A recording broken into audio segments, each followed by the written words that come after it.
আসসালামু আলাইকুম প্রিয় দর্শক, আপনারা চিনেন যে তুরস্ক একটা দেশ। এই দেশের আকাশ সীমা 2026 সালে প্রথম 6 মাসে 11 লক্ষের বেশি ফ্লাইট অতিক্রম করেছে। 6 মাসে তুরস্কের আকাশপথ ব্যবহার করেছে 11 লাখের বেশি ফ্লাইট। বিরাট ব্যাপার। 2026 সালের প্রথম 6 মাসে তুরস্কের আকাশসীমা ব্যবহার করেছে 11,11,000-এর বেশি ফ্লাইট। দেশটির রাষ্ট্রীয় বিমানবন্দর কর্তৃপক্ষের প্রকাশিত তথ্য অনুযায়ী এ সময়ের মধ্যে 2,37,919টি ছিল ট্রানজিট ওভারফ্লাইট। আনাদুলু এজেন্সির প্রতিবেদনে বলা হয়, জানুয়ারি থেকে জুন পর্যন্ত সময়ে গড়ে প্রতি 14 সেকেন্ডে একটি বিমান তুরস্কের আকাশসীমা অতিক্রম করেছে।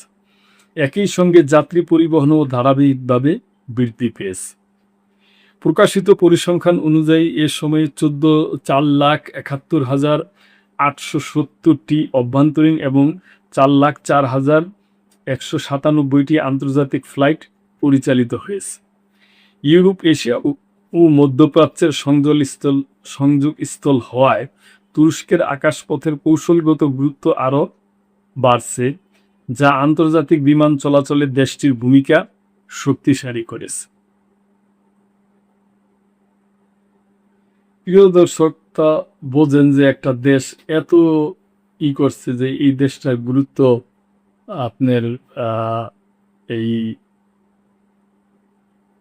ভূ মানে ভূ মানে পৃথিবীতেই বলেন যে এই দেশটার গুরুত্ব কত বাড়ছে যে 6 মাসে 11 লাখের বেশি ফ্লাইট আকাশপথ অতিক্রম করছে।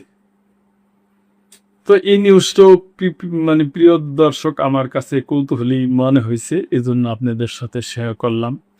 আপনাদের এই ব্যাপারে কোনো মন্তব্য থাকলে অবশ্যই করবেন এবং লাইক, কমেন্ট, শেয়ার করে সাবস্ক্রাইব করে চ্যানেলটির পাশেই থাকবে।